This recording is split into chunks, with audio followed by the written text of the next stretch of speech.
इस वीडियो में हम हाइड्रोजन या H2 का वन शॉट रिवीजन करने वाले। इस वीडियो को पूरा देखिएगा। अगर पूरा देखने पे भी ये समझ में ना आए तो वीडियो को डिसलाइक करना ना भूलना।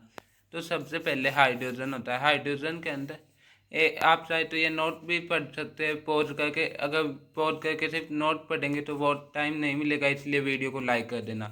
तो हाइड्रोजन के अंदर एक प्रोटॉन होता है और एक इलेक्ट्रॉन, और इसका इलेक्ट्रॉनिक कन्फिगरेशन होता है 1s1। अब हाइड्रोजन की पोजीशन पे है ना डाउट होता है, क्योंकि ये अल्केली मेटल्स की भी प्रॉपर्टीज शो करता है और हेलोजन की भी।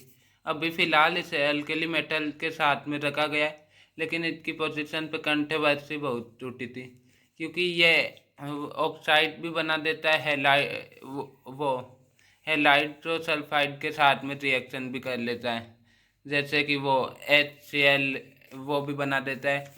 ऐसे ही इसकी आयोनाइजेशन एंथैल्पी ये ज़्यादा होती है, 1312 किलो जूल पर मोल, इसलिए यह हेलोजेंस की भी प्रॉपर्टीज दिखाता है। इसलिए हम इसे रेफरेंस भी मानते हैं ज़्यादातर जगहों पर, यानी कि ज़ीरो। और नॉर्मल इसका एटॉमिक साइज होता है वो 1.5 इंटू 10⁻³ पिकोमीटर।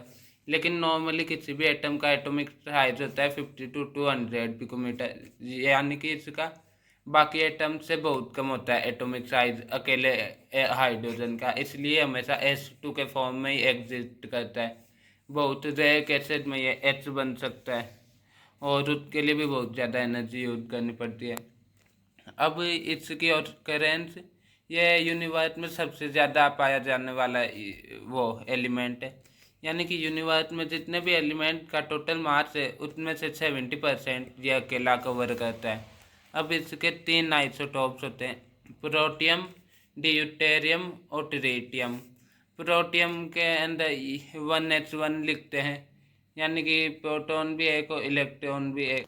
इसका एटॉमिक नंबर भी एक होता है और एटॉमिक मास भी। ऐसे ही ड्यूटेरियम को इससे डिनोट करते हैं और डी से भी डिनोट करते हैं। फिर बाद में आता है ट्रिटियम। इसका एटॉमिक मास 2, एटॉमिक नंबर 1। यह इसकी कंसंट्रेशन सबसे कम होती है। इसकी मान लीजिए अगर ये 10⁻⁸ हमने रैंडमली कोई भी सिलेक्ट कर लिया पार्टिकल, उनमें से अगर 10⁻18 पार्टिकल प्रोटियम ये, तो फिर बाद में एक ही ट्रिटियम मिलेगा उनमें से, यानी कि पाए जाने की प्रोबेबिलिटी इन तीनों में से 1/10⁻18 है। क्योंकि इसकी भी कम होती है लेकिन इससे बहुत ज़्यादा होती है। ये रेडियो एक्टिव भी होता है। इसका T12 12.33 है, यानी कि हमने 10 मोल ले लिए तो फिर बाद में 12.33 ईयर्स बाद में इसके 5 मोल्स ही बचेंगे। और ये लाउ एनर्जी बीटा ये वाले पार्टिकल को भी एमिट करता है। फिर बाद में आता है प्रिपेरेशन ऑफ डाई हाइड्रोजन, यानी कि H2 को प्रिपेयर कैसे किया जाता है। तो फिर बाद में सबसे पहले आते हैं लेबोरेटरी मेथड। इसके अंदर हम ग्रेन्यूलेटेड जिंक को डाइल्यूटेड HCl में डाल देते हैं। HCl में क्या प्रेजेंट रहते हैं, H+ आयन, तो उनके साथ में रिएक्ट करके ये Zn2+ बना देता है। हाइड्रोजन गैस वो डाई हाइड्रोजन गैस रिलीज कर देता है। इसे हम नॉर्मली हाइड्रोजन ही बोल देते हैं डाई हाइड्रोजन की जगह। फिर बाद में आता है जिंक विद एक्वस एल्कली, क्योंकि हाइड्रोजन अकेला एग्जिस्ट करता नहीं, इसलिए हम इसे यूजुअली हाइड्रोजन से ही लिख देते वो क्वेश्चन में और ज़्यादातर। फिर बाद में आता है जिंक को अगर हम एक्वस एल्कली यानी कि बेस के साथ में रिएक्ट करवाएं तो फिर बाद में भी ये हाइड्रोजन वो डाई हाइड्रोजन गैस रिलीज होती है इस रिएक्शन से। ऐसे ही कॉमर्शियल यानी कि फैक्ट्रीज और इंडस्ट्रीज में ये प्रोसेस अप्लाई किया जाता है। Electrolysis of water using platinum electrode, यानी कि एसिडिफाइड वाटर ले लिया, उसमें प्लेटिनम इलेक्ट्रोड डाल के वो इलेक्ट्रोलाइसिस कर दिया, जो सभी जानते हैं। 99.95% से भी ज़्यादा प्योरिटी वाला डाई हाइड्रोजन को warm aqueous barium hydroxide solution का वो निकल इलेक्ट्रोड लेके इस सॉल्यूशन में डिप करके इसका इलेक्ट्रोलाइसिस करेंगे तो 99.95% से भी ज़्यादा प्योर डाई हाइड्रोजन मिलेगा। ऐसे ही हम जब सोडियम हाइड्रोक्साइड और क्लोरीन का वो इलेक्ट्रोलाइसिस के द्वारा है ना ब्राइन सॉल्यूशन का इलेक्ट्रोलाइसिस करते हैं तो ये सोडियम हाइड्रोक्साइड और क्लोरीन बनता है। इसमें बाई प्रोडक्ट के रूप में भी मिलता है हमें हाइड्रोजन, वो डाई हाइड्रोजन H2। और ये वाली रिएक्शन टेक प्लेस करती है एनोड पे ये और कैथोड पे ये कुल रिएक्शन ये है टोटल। ऐसे इस वाली रिएक्शन के थ्रू भी डाई हाइड्रोजन को प्रोड्यूस किया जा सकता है, आप देख सकते हैं। फिर बाद में ऐसे ये जो स्पेसिफिक रिएक्शन है इसे हम कहते हैं कोल गैसिफिकेशन। इसमें ये जो गैस बनती है CO+H2 इसे हम कहते हैं सिन गैस। इस सिन गैस का इस्तेमाल किया जाता है सिंथेसिस मेथनॉल बनाने के लिए और कई सारे हाइड्रोकार्बन्स को। ऐसे ये वाटर गैस शिफ्ट रिएक्शन, इसमें भी हाइड्रोजन बनता है डाई हाइड्रोजन H2। और फिर बाद में जो कार्बन डाइऑक्साइड बनती है उसे वो सोडियम आर्सेनाइड रब करके रिमूव किया जाता है। फिर बाद में आती है प्रॉपर्टीज ऑफ डाई हाइड्रोजन। फिर बाद में डाई हाइड्रोजन यानी कि H2 की फिजिकल प्रॉपर्टीज है। ये कलरलेस होता है, यानी कि H2 का ना ही कोई कलर होता है, ना ही कोई ऑर्डर, ना ही कोई टेस्ट। ये कंबस्टिबल यानी कि ये फायर को जल्दी से आग कैच कर लेता है और ये हवा से भी हल्का होता है, ये पानी में डिजोल्व नहीं होता। अब केमिकल प्रॉपर्टीज ये कि हाइड्रोजन का सिंगल बॉन्ड सबसे स्ट्रॉन्गेस्ट बॉन्ड है सिंगल वाला, इसलिए ये अकेला हाइड्रोजन मिलता नहीं। अगर आप इसे 2000 केल्विन पे भी बॉईल करोगे तब भी इतने ही परसेंट H2 मॉलिक्यूल से ना 2 H में टूटेंगे और 5000 केल्विन पे 95.5% H2 में डिसोसिएट हो जाएंगे। लेकिन ये इतने ज़्यादा टेम्परेचर पे डिसोसिएट होते हैं, इसलिए हम यूजुअली ये H2 की फॉर्म में मिलता है। फिर बाद में इसकी अलग अलग एलिमेंट के साथ में ये रिएक्शन है। ये हेलोजन के साथ में ये वाली रिएक्शन शो करता है, डाइऑक्सीजन के साथ में ये वाली, आप चाहे तो इन्हें पढ़ भी सकते हैं पोज करके। ये डाइनाइट्रोजन के साथ में ये वाली रिएक्शन, इसे हेबर प्रोसेस भी कहते हैं और इसका इस्तेमाल हम नाइट्रिक एसिड और नाइट्रोजनस फर्टिलाइजर वो बनाने के लिए भी करते हैं। तो ये वो डाइहाइड्रोजन के यूज में भी है। फिर बाद में मेटल के साथ में ये रिएक्शन, यहाँ पे M यानी कि कोई भी एल्कली मेटल है तो ये डाइहाइड्रोजन मेटल के साथ में रिएक्शन करके ये बना देगा। ऐसे मेटल साइंस ऑक्साइड के साथ में ये वाले रिएक्शन शो करता है। फिर बाद में अगला आता है ऑर्गेनिक कंपाउंड, यानी कि अगर हम वेजिटेबल ऑयल्स को हाइड्रोजनेशन करें, यहाँ पे निकले कैटेलिस्ट है, इसकी प्रेजेंट या फिर एब्सेंस से ज़्यादा फर्क नहीं पड़ेगा, ये बस रिएक्शन को फास्ट करवाता है। तो वेजिटेबल ऑयल का हाइड्रोजनेशन करने पे ये एडिबल फैट मिलते हैं, यानी कि घी मिल जाता है, घी ऐसे। और ये इसका एक यूज भी है कि इसके थ्रू घी बनाया जाता है। इसी के तरीके से ये यूज ऑफ डाइहाइड्रोजन के इस्तेमाल से ये इस रिएक्शन के थ्रू मेथनॉल बनाया जाता है। इसका इस्तेमाल HCl बनाने के लिए भी किया जाता है और रॉकेट फ्यूल भी बनाया जाता है डाइहाइड्रोजन से। इससे इलेक्ट्रिकल एनर्जी भी बनाई जाती है फ्यूल सेल्स में बिना किसी पोल्यूशन के।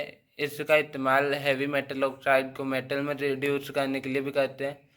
और ये एटॉमिक हाइड्रोजन और ऑक्सी हाइड्रोजन टॉर्चर का इस्तेमाल वो कटिंग और वेल्डिंग के लिए भी किया जाता है। एटॉमिक हाइड्रोजन वो कंबाइन हो जाता है सरफेस के साथ में, इतना ज़्यादा टेम्परेचर पैदा कर देता है, इसलिए इसका इस्तेमाल वेल्डिंग में किया जा सकता है। फिर बाद में आता है हाइड्राइड।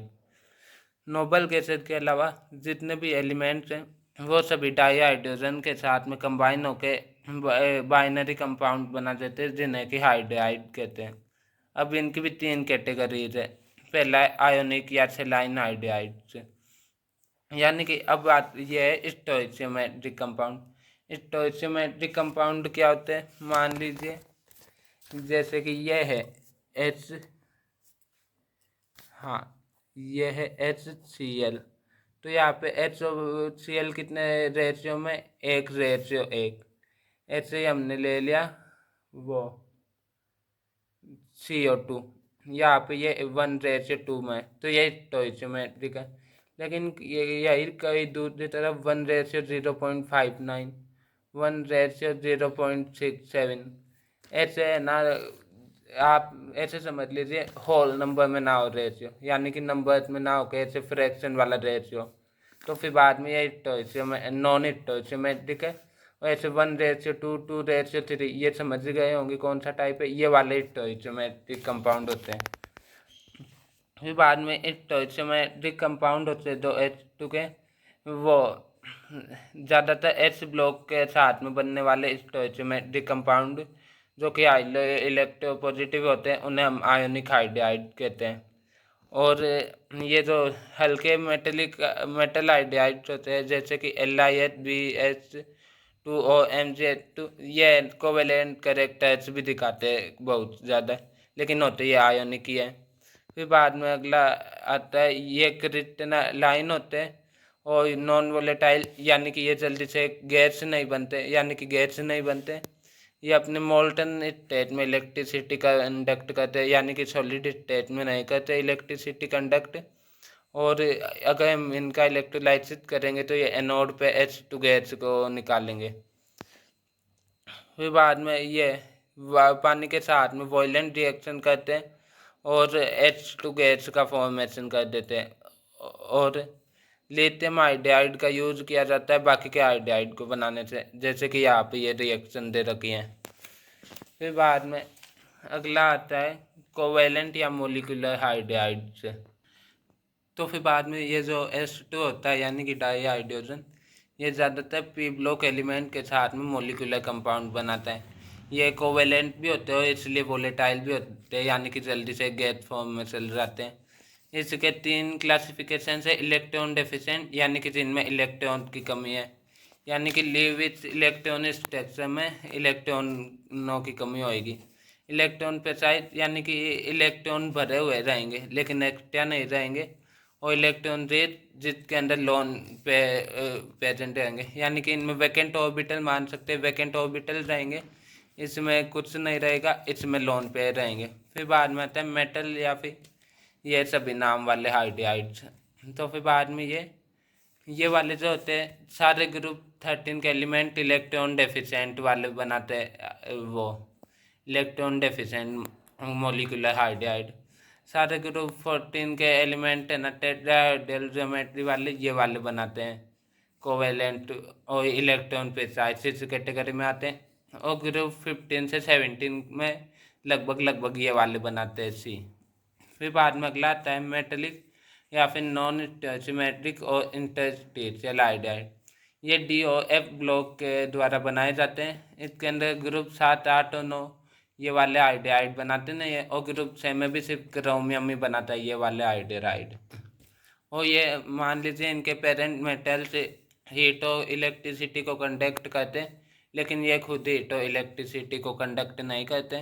पहले ये माना जाता था कि इनके अंदर हाइड्रोजन जो है वो इंटरस्टिशियल पोजीशन पे आता है मेटल एक्टिव में, जिसके कारण डिस्टोर्शन आ जाता है और इसके टाइप के अंदर कोई चेंज नहीं आता। यानी कि आप सिंपल वर्ड में ये समझ सकते कि जो मेटल्स के लेटेस्ट स्ट्रक्चर्स होते हैं जो आप जानते ही होंगे, उनके अंदर जो इंटरस्टिशियल स्पेस है हाइड्रोजन इसमें आता है, ये माना जाता था पहले, लेकिन बाद में ये पता चला कि ये सच नहीं है। लेकिन पहले ये माना जाता था, इसलिए इन्हें इंटरस्टिशियल हाइड्राइड के नाम से भी जाना जाता था। लेकिन अब ये पाया जा चुका है कि है ना सिर्फ इन हाइड्राइड के अलावा बाकी के हाइड्राइड का वो लेटिस स्ट्रक्चर इनके पेरेंट के लेटिस स्ट्रक्चर से डिफरेंट होता है, और ये इस तरीके से पाए जाते हैं। जैसे कि मैंने बताया था इनका रेशियो होल नंबर नहीं रहता, जैसे कि 1:2.87, 1:2.55 ऐसे। और इनमें से कुछ मेटल्स जैसे कि PD और PT बहुत ज़्यादा अमाउंट वॉल्यूम ऑफ हाइड्रोजन को स्टोर भी कर सकते हैं, और इस प्रॉपर्टी का इस्तेमाल होने के कारण हाइड्रोजन एक एनर्जी का बहुत अच्छा स्टोर है, बहुत सोर्स है, क्योंकि PD और PT में हाइड्रोजन को बहुत ज़्यादा मात्रा में स्टोर किया जा सकता है, इसलिए इसे इजीली स्टोर किया जा सकता है, इसलिए ग्रेट सोर्स ऑफ एनर्जी है। फिर बाद में अगला आता है वाटर, पानी जिसकी फिजिकल प्रॉपर्टीज हम सभी जानते हैं। कलरलेस होता है, टेस्टलेस होता है और वो ओडरलेस होता है, और बाकी की फिजिकल प्रॉपर्टीज जानने की ज़रूरत है नहीं। फिर बाद में स्ट्रक्चर आता है ऐसे 104.5 डिग्री का एंगल होता है, ये याद रखना ज़रूरी नहीं है। और इसका फॉर्मूला होता है H2O। फिर बाद में आती है आइस, इसका हाईली ऑर्डर 3 डायमेंशनल स्ट्रक्चर होता है और हर एक ऑक्सीजन एटम रेडियली 4 और ऑक्सीजन एटम से सराउंडेड होता है। इनके बीच का डिस्टेंस 276 पिकोमीटर होता है। फिर बाद में आती है पानी की केमिकल प्रॉपर्टीज। तो इसकी केमिकल प्रॉपर्टीज में इसका नेचर एम्फोटेरिक होता है, यानी कि ये बेस के साथ में एसिड की तरह और एसिड के साथ में बेस की तरह बिहेव करता है। फिर बाद में ये रेडॉक्स रिएक्शन शो करता है, यानी कि ऑक्सीडेशन भी कर देता है और रिडक्शन भी कर देता है ये। फिर बाद में अगली आती है हाइड्रोलाइसिस रिएक्शन। इसका हाई इलेक्ट्रिक कंटेंट हाई होने के कारण इसकी हाइड्रेटिंग टेंडेंसी भी बहुत ज़्यादा होती है, इसलिए ये कई सारे आयनिक कंपाउंड को डिसॉल्व भी कर लेता है। लेकिन कई आयनिक और कोवेलेंट कंपाउंड पानी में हाइड्रोलाइट भी हो जाते हैं, जैसे कि यहाँ पे नीचे रिएक्शन दे रखी है। फिर बाद में आता है हाइड्रेट फॉर्मेशन। हाइड्रेट फॉर्मेशन यानी कि एक्वस सॉल्यूशन की जो सॉल्ट है उन्हें हाइड्रेटेड सॉल्ट के फॉर्म में क्रिस्टलाइज किया जा सकता है। और पानी सॉल्ट के साथ में 3 तरीके से जुड़ा हुआ होता है, कोऑर्डिनेशन के रूप में इस तरीके से, इंटरस्टिशियल वाटर के रूप में और हाइड्रोजन बॉन्डेड वाटर इसी तरीके से। फिर बाद में अगला आता है हार्ड एंड सॉफ्ट वाटर। तो इन दोनों में डिफरेंस क्या होता है? जो हार्ड वाटर है वो बबल्स नहीं बनाता। सिंपल भाषा में सुने तो अगर आपको क्वेश्चन में लिखना हो तो ये ऐसे नहीं लिखना, लेकिन हार्ड वाटर सॉप के साथ में बबल्स नहीं बनाता और सॉफ्ट वाटर बबल्स बना देता है। और सॉप का फॉर्मूला ये होता है C17H35COON है। मान लीजिए ये इसकी रिएक्शन हम इसके साथ में करवाते हैं तो ये बन के प्रेसिपिटेट हो जाता है कैल्शियम और मैग्नीशियम सॉल्ट। क्योंकि हार्ड वाटर हार्ड क्यों होता है? क्योंकि उसमें कैल्शियम और मैग्नीशियम सॉल्ट की प्रेजेंस होती है। लेकिन जब हम इसकी सॉल्ट की रिएक्शन इसके साथ में करवाते हैं तो ये जो कैल्शियम के आयन्स होते हैं वो हार्ड वाटर के अंदर वो इसके साथ में रिएक्ट करके प्रेसिपिटेट हो जाते हैं और प्रेसिपिटेशन को हम रिमूव कर सकते हैं और फिर बाद में वो सॉफ्ट वाटर मिल गया हमें। इसी तरीके से वो पानी की हार्डनेस भी 2 टाइप की होती है, एक होती है टेम्पररी हार्डनेस और एक होती है परमानेंट हार्डनेस। टेम्पररी हार्डनेस तब होती है जब मैग्नीशियम और कैल्शियम के वो प्रेजेंट हो, इन्हें कहते हैं हाइड्रोजन कार्बोनेट, वो प्रेजेंट हो। और परमानेंट हार्डनेस तब होती है जब मैग्नीशियम और इसके कैल्शियम के क्लोराइड और सल्फेट प्रेजेंट हो वाटर में। अब टेम्पररी हार्डनेस को बॉइलिंग के थ्रू भी रिमूव कर सकते हैं। अगर हम टेम्पररी हार्ड वाटर को बॉईल करेंगे तो इसके इन वाले ये मोल इस वाले के कारण ये हार्ड था तो ये रिएक्ट होकर ये प्रेसिपिटेट हो जाता है और ये CO2 गैस रिलीज हो जाती है। फिर बाद में नीचे प्रेसिपिटेट हुए को हम साइड में कर देते हैं। इसी तरीके से टेम्पररी हार्डनेस को क्लर्क्स मेथड से भी है ना रिमूव कर सकते हैं, यानी कि इसकी रिएक्शन पानी की इसके साथ में लाइम के साथ में करवा देंगे तो ये कैल्शियम इस रूप में प्रेसिपिटेट हो जाएगा और प्रेसिपिटेशन को हम रिमूव कर देंगे तो वाटर सॉफ्ट बन गया। फिर बाद में आता है परमानेंट हार्डनेस, यानी कि जो सल्फाइड वो क्लोराइड के कारण इनके मैग्नीशियम और कैल्शियम के सल्फाइड और क्लोराइड के कारण बनी हुई होती है। यहाँ पे हम यानी कि मैग्नीशियम या कैल्शियम इन दोनों में से एक। तो पहला तरीका है वॉशिंग पाउडर, यानी कि वो सोडा होता है डिटर्जेंट, इससे हम वो हार्ड पानी में भी डालें तो वो भी बबल्स बना देता है और वो पानी सॉफ्ट बन जाता है। तो इसलिए हार्ड वाटर से हम कपड़े नहीं धो सकते लेकिन सॉफ्ट से धो सकते हैं, इसलिए हम पानी में सोडा डालते हैं। फिर बाद में ये रिएक्शन टेक प्लेस करते हैं, इसमें भी प्रेसिपिटेट बन जाता है। फिर बाद में अगला आता है कलगन्स मेथड। जब मान लीजिए हम सोडियम हेक्सामेटा ये जो भी नाम हो इसका इसे हम ऐड कर देते हैं उसमें हार्ड वाटर में तो ये वाली रिएक्शन टेक प्लेस करती है और ये वाले एसिड आयन में टूट जाता है। फिर बाद में ये वाले इसके साथ में रिएक्ट करके इसे प्रेसिपिटेट करवा देंगे। यहाँ पे एम यानी कि कैल्शियम या मैग्नीशियम, हमें किसी भी तरीके से कैल्शियम या मैग्नीशियम को प्रेसिपिटेट करवाना था जो हो गया, यानी कि पानी सॉफ्ट बन गया और रिएक्शन से हमें ज़्यादा मतलब है नहीं। फिर बाद में अगला आता है ion exchange zeolite permitted process. इसके अंदर ये इसे हार्ड वाटर में डालते हैं तो ये वाली रिएक्शन टेक प्लेस करती है और ये बनता है। फिर बाद में ये इसके साथ में रिएक्ट करके आखिर में ये प्रेसिपिटेट करवा देता है। आप रिएक्शन को याद रखिए और ये सिंपली वैसे इसके ही हाइड्रेटेड फॉर्म को ये जियोलाइट और परमिटेड कहते हैं, इसलिए इन्हें इन प्रोसेस के नाम से भी जाना जाता है। फिर बाद में चौथा मेथड है सिंथेटिक रेजिन मेथड। ये तीसरे वाले यानी कि इस वाले मेथड से ज़्यादा इफेक्टिव है हार्ड वाटर को सॉफ्ट बनाने के लिए। इसके अंदर जो कैटायन एक्सचेंज करने वाले वो रेजिन्स होते हैं वो लार्ज ऑर्गेनिक मॉलिक्यूल कंटेन करते हैं SO3H ग्रुप के और ये पानी में इनसोल्यूबल होते हैं। फिर बाद में आयन से एक्सचेंज टेक प्लेस करता है, आखिर में बाकी सभी की तरह भी वो प्रेसिपिटेट बन जाता है और हार्ड वाटर सॉफ्ट। सिंपली ये याद कर लीजिए हार्ड वाटर सॉफ्ट कब बनेगा, जो भी रिएक्शन उसका मैग्नीशियम और कैल्शियम को उनमें से बाहर निकाल के प्रेसिपिटेट बना दिया, हार्ड वाटर बन गया सॉफ्ट। यानी कि हमें सिंपली इन्हें याद रखने से ज़्यादा मतलब है नहीं, हार्ड वाटर सॉफ्ट करना है। कोई भी ऐसी रिएक्शन लिख देंगे जो कि मैग्नीशियम या कैल्शियम को, अगर हार्ड वाटर परमानेंट हार्डनेस है तो मैग्नीशियम के क्लोराइड या सल्फाइड को में से मैग्नीशियम को बाहर निकालना है, चाहे कैसे ही निकाले, वो मेथड हो सकता है हार्ड वाटर को सॉफ्ट बनाने के लिए। फिर बाद में अगला आता है हाइड्रोजन पेरोक्साइड यानी कि H2O2। Hydrogen peroxide H2O2। तो फिर बाद में ये वाला बहुत इंपॉर्टेंट टॉपिक है हाइड्रोजन पेरोक्साइड। इसका स्ट्रक्चर ये होता है, ये प्लेनर बिल्कुल भी नहीं होता, क्योंकि मान लीजिए ये हमने इसे मान लिया ये ऑक्सीजन ऑक्सीजन वाला बॉन्ड यहाँ पे, तो फिर बाद में एक हाइड्रोजन यहाँ पे ऊपर होएगा एक नीचे, इनके बीच का एंगल 111.5 डिग्री होता है। ये लेंथ आप देख सकते हैं। हाँ ये दिख गया, ये भी दिख गया। फिर बाद में इसकी फिजिकल प्रॉपर्टीज, इसका वो कलरलेस होता है, यानी कि है ना ये COLOURELES, ये कलरलेस की यहाँ पे स्पेलिंग गलत लिखी हुई है, लेकिन कलरलेस की स्पेलिंग होगी COLOURLESS।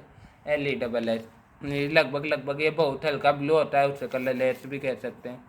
और H2O2 है ना वो पानी में मिक्सिबल होता है और प्रॉपर्टीज में, और ये एक हाइड्रेट बना देता है पानी में H2O2.H2O। यहाँ पे ये 2 भी लिखा हुआ है, आपको दिख नहीं रहा क्योंकि बहुत छोटा है, H2O2।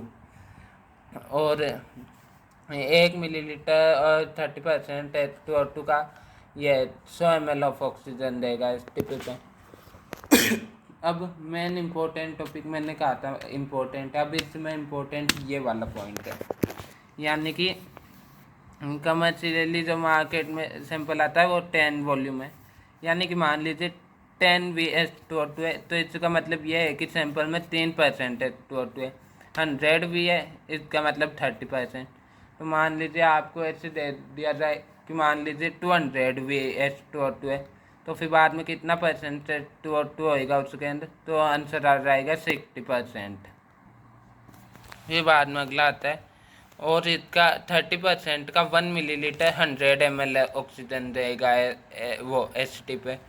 तो फिर मान लीजिए 1 मिलीलीटर 60% का कितना रहेगा, तो फिर बाद में दुगना हो जाएगा, यानी कि 200 ml ऑक्सीजन HT पे। फिर बाद में अगला आता है केमिकल प्रॉपर्टीज। ये ऑक्सीडाइजिंग एजेंट की तरह भी एक्ट करता है और रिड्यूसिंग भी, और एसिडिक एल्कलीन दोनों तरीके से रिएक्ट करता है, यानी कि एसिड की तरह भी एक्ट कर सकता है, बेस की तरह भी, और दोनों ही मीडियम में। अब इसे बनाने का जो रिएक्शन होती है, ये रिएक्शन आपके सामने, इसकी रिएक्शन इसके साथ में करवा के रिएक्शन ये, और ऐसे D2O2 को बनाने के लिए ये वाली रिएक्शन इस्तेमाल की जाती है। फिर बाद में अगला आता है H2O2 के यूज़। तो इसका ये यूज़ है, ऐसे ये वाले भी इसके यूज़ हैं, पोल्यूशन कंट्रोल और ये। फिर बाद में इसे स्टोर कैसे किया जाता है, तो फिर बाद में लाइट के प्रेजेंट में ये टूट जाता है और अगर अल्कली मेटल या फिर वाटर एसिड ऑफ अल्कली या फिर मेटल सरफेस के लिए कैटेलिस्ट का काम करते हैं, यानी कि रिएक्शन को और भी तेज कर देते हैं। इसलिए इन दोनों से तो इसे दूर ही रखेंगे। इसलिए हम इसे वैक्स लाइन ग्लास में या फिर प्लास्टिक वेसल में रखते हैं और डार्क में रखते हैं ताकि ये रिएक्शन प्लेस ना ले लें। फिर बाद में अगला आता है हैवी वाटर D2O। D2O का मतलब होता है हैवी वाटर, यानी कि ये सिंपली पानी के जैसा ही दिखता है लेकिन पानी से बहुत ज़्यादा भारी होता है। इसका इस्तेमाल किया जाता है न्यूक्लियर रिएक्टर्स में ताकि यह रिएक्शन को स्लो कर दे, और इसे पानी के एक्सर्टिव इलेक्ट्रोलिसिस से प्रिपेयर भी किया जा सकता है। और इसका इस्तेमाल ड्यूटेरियम के कंपाउंड बनाने के लिए भी किया जाता है, जैसे कि ये रिएक्शन दे रखी है, ऐसे इसका इस्तेमाल करके ड्यूटेरियम के कंपाउंड बनाए जाते हैं। फिर बाद में ये न्यूक्लियर रिएक्शन को कैसे कम करता है, ये हम वो एटम्स वाले लेसन में देखते हैं। फिर बाद में अगला आता है डाई हाइड्रोजन H2।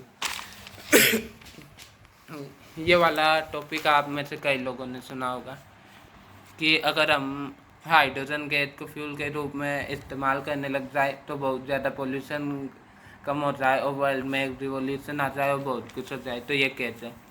तो मान लीजिए हमने 1 किलो सिंपल पेट्रोल लिया और 1 किलो डाई हाइड्रोजन, तो वही 1 kilo di hydrogen 1 kilo petrol से कई गुना एनर्जी क्रिएट करेगा।